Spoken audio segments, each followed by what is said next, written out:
Now let's bring in our team, Kristen Thorne again, and former NYPD Chief of Detectives, Bob Boyce. And Bob, I want to start with you. You heard Kristen's story. You followed the developments today. There is lots of speculation, and Kristen raised some of it. I'll raise another. You know, how did they know? How did they know last night? Did someone call them? Did Brian Laundrie may have called his parents to say something? Who knows? We don't know. You're a detective. You spent your career being a cop, and you were chief of detectives. Where do you go here? What does your sense tell you?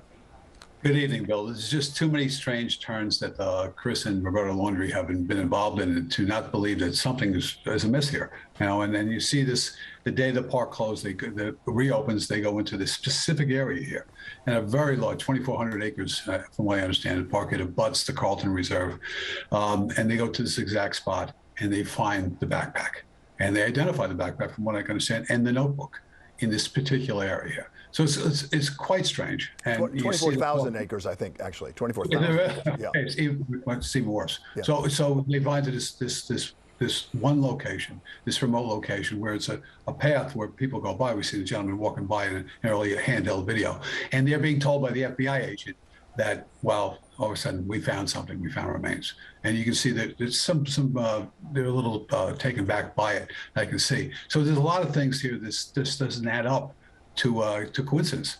So you wonder exactly how they got there, what they knew all along. If this does look like the final chapter in this thing, one of the final chapters in this case, I can tell you that just that they find remains nearby and they find property nearby. Chances are the two belong to each other. So that's what I'm thinking right now. The FBI agent is exactly right. He's going to be there for 7 days.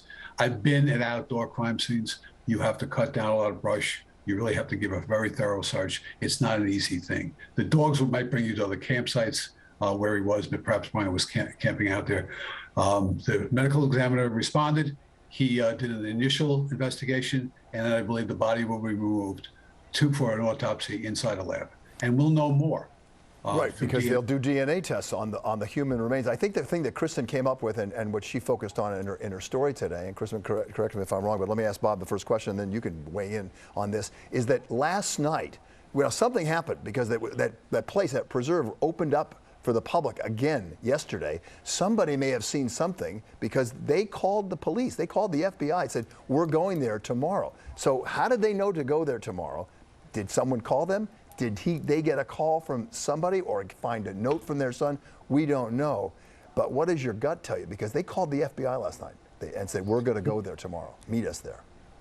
It sounds like they got a tip from somebody, to be honest with you. I'm looking at it just from 3,000 feet now. But they could do some telephone work on that and see where that came from. If it did come through the telephone or was delivered by in person, or through a computer, it's unclear. But for them to go to the exact location, it's very, very strange in that big park.